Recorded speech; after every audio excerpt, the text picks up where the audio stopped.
Hey everybody, in this episode I caught up with Sebastian Gräff. So Sebastian runs Africa Numbers on Twitter, Data for Africa on Instagram, but made this visualization out of Africa. This was for Visual Capitalist competition about international trade and designing a mobile visualization, and Sebastian took first place with this viz. There were some great techniques going on here that I wanted to learn a bit more about how it was made.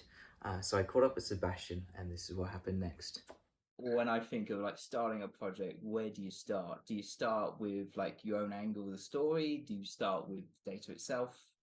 Or do you start with like a chart in mind that you want to do? And I sort of looked at yours and I saw like, oh, you're like Africa numbers. And on Twitter, I was like, wait a second, that makes sense. And you're on Instagram as like data for Africa. So it's like, okay. So did you start looking at like this topic thinking I'm going to do something on Africa, or was it like you went through different options and then think, yeah, let's stay safe, let's go for Africa? I normally always start exploring how can I bring Africa into the story, because normally it's a really unexplored topic. Or it's always something about Europe or North America or something. So getting into like the insight from Africa is normally super interesting. And for me, I read a few articles. Normally I do this as well before I start any visualization. It might be something about gender or politics, and then I'll read a bit about it, go into the news, what could I explore there? And that's exactly what I did with this visualization. I was interested in intra-African trade, so trade between different countries. Like I know it's big in the European Union, and I explored some articles about that. How big is trade between countries in Europe? And it was obviously pretty significant. But for trade between African countries, that was still really low, and most trade is with countries in North America or China or Europe. And then I got interested how has this changed with time. And then there was some saying that the African Union has some target in 2060 to really improve intra-African trade. And I was looking, are we moving towards that target? And then that's kind of how I started exploring the topic. I wanted to ask you about sort of the composition of this, because when I'm sort of designing charts, I'd always try and keep them separate. But you've gone in with this like when I was looking at the visualization, you get this hit with this very like dramatic sort of Sankey chart. You then also have the background, which is that sort of that overarching sort of progress of where they're going, or the forecast of where they're going is, or that target you were talking about.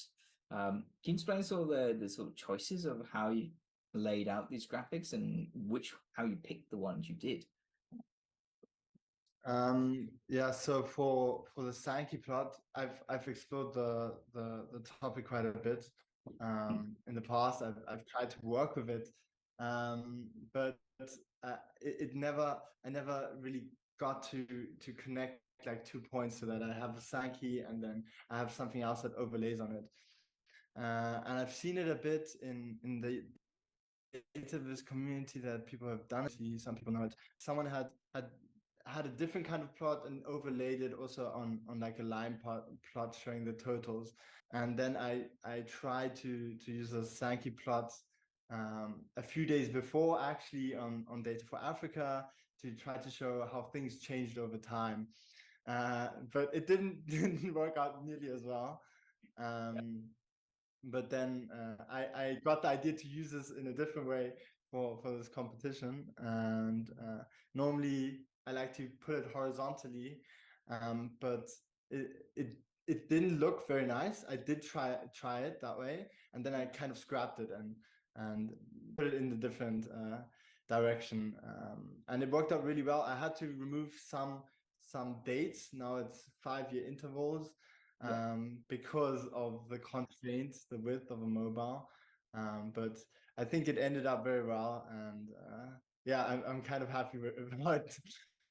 Yeah, no, it looks awesome. And this is one of the things that sort of struck me was that, Sankey, I would usually like my dashboard, put a nice wide dashboard, but actually here you've managed to make it work in a kind of in a vertical world. I'm like, It's really cool. And the fact that you say you had to lose some data points here and there, that doesn't matter. Actually, you were still telling the story. Did you try any other types of charts? You said you tried this, you scrapped it. Did you try other things? And Also, recently I've tried using lots of radial Mm. charts. They're very beautiful, but it never works out in the way I really imagined it before.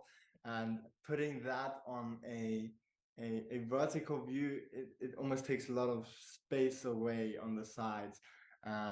So it didn't work out. I wish it could have worked out. Maybe I should have tried a different viz, but it wouldn't have come out that well. But I also looked into when I knew I wanted a change over time.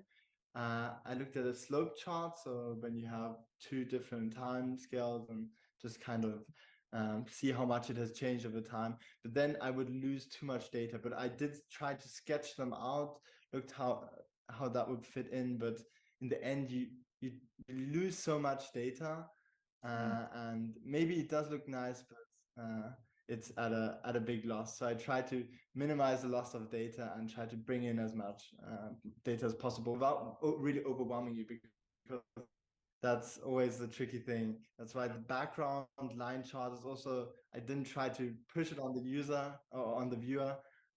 Only when someone goes more or looks more into this poster that someone really sees that, oh, there's also the totals, which can be really interesting.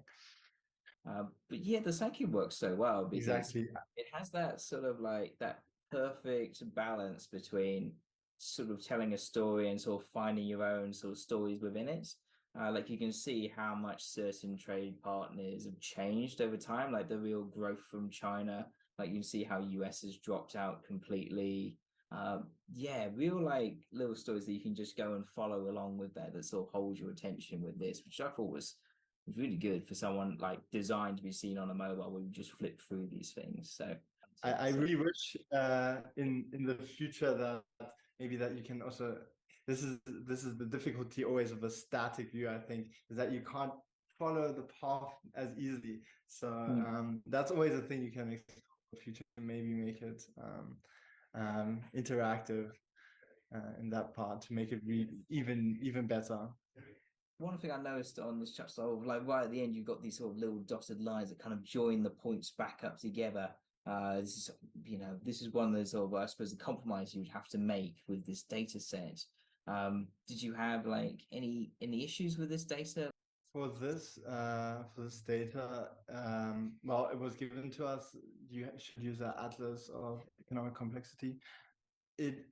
I exported the data into the Excel, I guess, and then kind of refined it. I normally try to really do it in the Python so that you can replicate the data and that it's all scientific.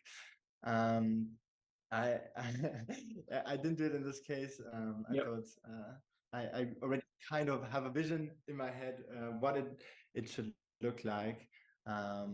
So I just really try to get the dates out. I had it fine. It was like a 2-year interval until I got to the 5-year interval. But then I realized you have these few countries that are in your 1% and then drop out and come back. So that's a problem you come across. And I saw on Dataviz project, it's a great website to explore different data visualizations, that there was a similar plot that also solved this issue by also drawing lines to where this place pops up back again. So when Canada drops off, it's connected to where it comes back. So the reader can also follow that and realize, oh, it's not in the 1%, not that it stops and just starts again at some point. So I thought that would be a neat way of solving it, because I was also struggling for a while, and then it came up to me that that might be a great way to show the reader that this country is back up there in the 1%. Yeah, because otherwise you just have to like have another day label somewhere, another like country label come back in, and then it suddenly gets quite messy, quite Yeah.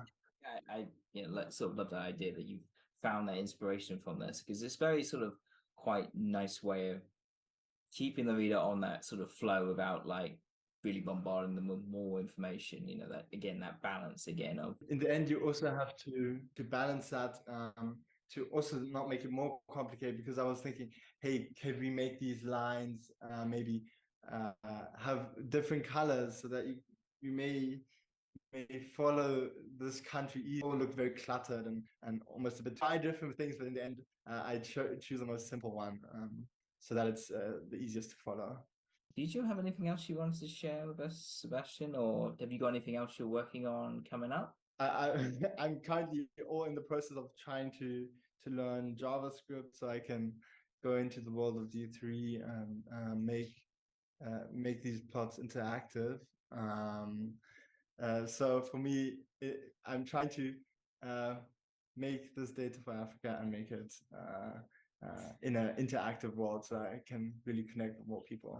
So that's what's coming up for me, I think. Awesome. Well, best of luck with that. Like D3 is, yeah, I found it very challenging. So I'm sure you'll be fine with it, but like best of luck with that. You have all my best wishes. I'll try. Looking forward to seeing more from like Data for Africa and those interactive visualizations that you speak of. I think that would be really cool. I really enjoyed catching up with Sebastian, and here are some of my takeaways. That data can give you stories that you wouldn't normally hear from news organizations. So Sebastian's gone and followed his interest in Africa, brought out this data set for us all to see and see this story about African trade coming up in the world. Secondly, the data viz community is really good for unblocking all those issues you may have with a visualization. So how are you going to show when those trade partners fall out of the top 1%? Sebastian leaned on the community and found a solution there. And lastly, that your first viz may not always be the best one, but you can experiment around and suddenly you'll find a visualization that works for the story you're trying to tell. I really enjoyed the talk. If you want to hear more from Sebastian, check out all the links in the description where you can catch up with what Sebastian's up to next. Other than that, I'll see you in the next one. Bye.